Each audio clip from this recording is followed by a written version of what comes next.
Bu dari SD Muara Baru 1, silakan Bu Muara Baru 1.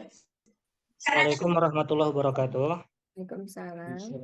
Bapak Ibu izin bertanya, untuk yang daftar ke SD itu kan biasanya dari dua jenis ya Bapak Ibu, dari TK, PAUD, RA, dan satunya dari yang rumah tangga. Kalau yang dari TK, PAUD, RA mungkin itu sudah sesuai dengan prosedur harus melalui SPMB. Yang ingin saya tanyakan yang dari rumah tangga yang tidak mengikuti pendidikan jenjang TK, PAUD, RA itu untuk mendaftar bagaimana? Apakah lewat SPMB juga atau tidak Bapak Ibu? Kalau Ya, oke. misalkan harus lewat SPMB juga, menggunakan akun yang seperti apa?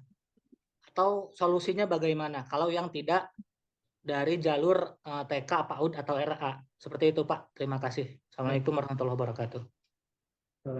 Baik, pertanyaan udah Sudah cukup 5 ya. ya. Oke, silakan. 5 pertanyaan. Pertanyaan pertama tadi, kalau ada siswa yang dari PAUD mau masuk ke TK, tidak mau ke SD dulu tapi ke TK gitu misalnya ya. Nah itu nanti sistem itu ketika Bapak Ibu yang dari PAUD, siswa ini dianggap usianya belum layak ke TK misalnya. Maaf, belum layak ke SD atau ke MI. Jadi ketika mau didaftarkan, sekolahnya itu nggak tampil. Nah, saya ulangi. Jadi kalau yang usianya belum cukup, mau mendaftarkan ke SD, otomatis SD-nya itu pilihan sekolahnya nggak akan tampil, Bapak Ibu. Yang tampil itu hanya ke TK nanti otomatis. Untuk siswa yang dari PAUD ya, saya kategorikan PAUD di sini kayak SPS, kayak gitu ya. Karena mungkin TK kategori PAUD juga mungkin ya.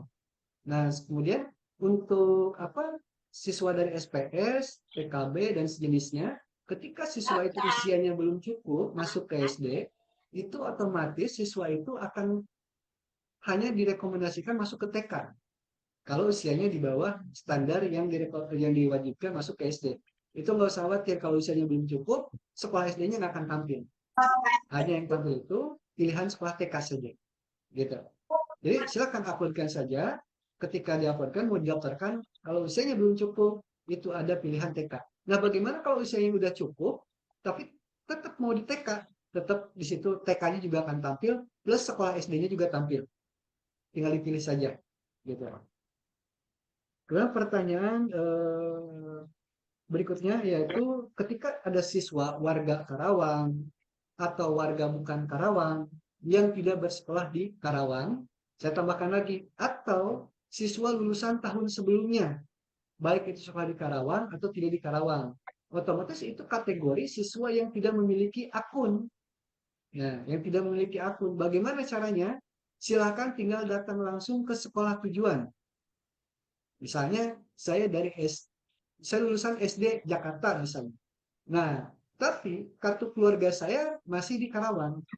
Ya otomatis saya tidak memiliki akun, tapi saya mau daftar ke sekolah SMP A misalnya.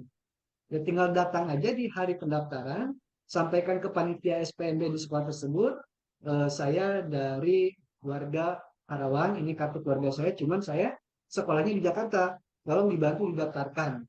Nah, di sana itu ada banyak jalurnya, ya, ada banyak jalurnya. Domisili kalau memang apa kakaknya sesuai dengan sekolah tujuannya itu bisa. Nah, bisa ya, asal kakaknya sesuai dengan kategori yang diwajibkan setiap jalurnya. Gitu. Tapi yang luar Kabupaten Karawang juga nggak usah khawatir karena ada beberapa jalur yang diperbolehkan. Nah, ini saya share nih Bapak Ibu, jalur apa saja sih yang diperbolehkan yang kakaknya luar kabupaten.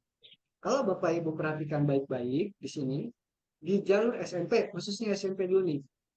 Bapak Ibu, apa di sini ada jalur-jalur yang memang diperbolehkan. Seperti misalnya, nah ini, anak guru. Kita lihat anak guru, ini SMP ya, SMP atau MTS, khusus bagi calon peserta didik yang terdaftar memiliki kartu keluarga Kabupaten Karawang. Nah, berarti jalur anak guru ini hanya untuk kakaknya Kabupaten Karawang saja. Lepas jadi tinggal di daerah atau kecamatan manapun nggak ada masalah, gitu ya. Tapi kakaknya wajib Kabupaten Karawang. Sekarang kalau disabilitas fisik, nah kayak kita lihat, khusus sebagai calon peserta didik yang terdaftar memiliki kartu keluarga Kabupaten Karawang. Ini khusus untuk jalur disabilitas, ini hanya untuk kakaknya yang di Kabupaten Karawang. Kemudian keluarga ekonomi tidak mampu, juga khusus bagi calon peserta didik yang terdaftar atau memiliki kartu keluarga Kabupaten Karawang. Kejuaraan, oke, kejuaraan nih ya, Bapak Ibu, yaitu kejuaraan sifatnya perlombaan ya. Kalau kita lihat, nah ini kalau kita baca baik-baik, ini boleh yang dari Kabupaten Karawang atau luar Kabupaten Karawang. Nah ini boleh berarti kalau saya pendaftar dari Jakarta, contoh tadi ya, saya bisa nih memilih jalur prestasi kejuaraan, nggak ada masalah. Saya bisa memilih jalur ini. Oke, kita lihat juga prestasi penghargaan, ini juga sama. Ini bisa juga dari luar Kabupaten Karawang. Jalur mutasi luar Kabupaten Karawang, tentu saja kalau ini bisa ya. Kalau domisili, mohon maaf, tidak bisa ya. Bahkan kalau jalur domisili itu 3 kategori kewajiban tadi, satu desa, beririsan satu kecamatan. Ini yang masuk ke SMP. Beda kalau yang jalur di SD. Kalau di SD itu jalur domisilinya itu apa? Hanya kakak Kabupaten Karawang saja domisili, tapi jalur yang lain itu boleh.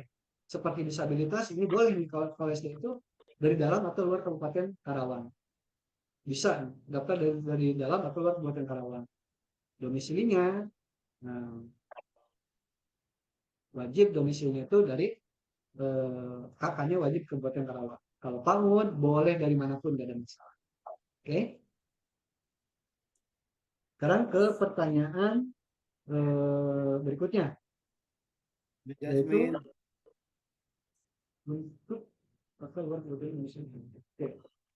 untuk yang RA mutasi sesama RA gitu ya, atau ke TK gitu.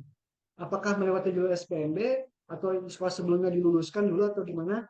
Kalau Bapak Ibu sifatnya masih di jenjang yang sama dalam taraf sederajat ya, itu jangan dikeluarkan. Kalau memang siswa itu mau tetap sekolah di jenjang yang sama.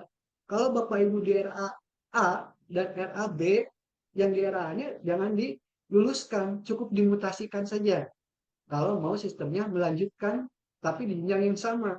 Ini nanti sekolah B, ketika siswa di RAA sudah lulus, di RAB ini nggak akan bisa menerima Bapak Ibu.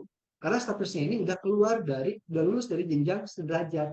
Jadi Bapak Ibu, kalau statusnya mutasi, ya tinggal dimutasikan saja, jangan diluluskan di RA-nya. Mutasikan saja. Nah, pertanyaannya adalah, apakah yang status mutasi ini di jenjang yang sama menggunakan SPMB? Tidak. Yang sifatnya mutasi di jenjang yang sama tidak menggunakan sistem SPMB yang sifatnya mutasi. Kalau untuk SPMB ini adalah untuk murid yang baru di jenjang yang baru bentuknya. Kalau untuk yang mutasi enggak. Silakan untuk yang mutasi itu sifatnya seperti biasa komunikasi dengan sekolah-sekolahnya ya. Tinggal mutasi selesai. Dia tidak melibatkan SPMB. Yang tidak sekolah sebelumnya di PAUD tapi mau masuk ke SD. Nah, ini sama kasusnya yang pertama tadi. Tinggal datang aja ke SD tujuannya. Tinggal sampaikan, saya mau mendaftar ke SD Bapak Ibu. Saya tidak sekolah PAUD sederajat, jadi tidak punya akun, tolong dibantu untuk didaftarkan. Nanti pihak SD-nya juga tinggal mendaftarkan saja. Ada menu tambahnya ya.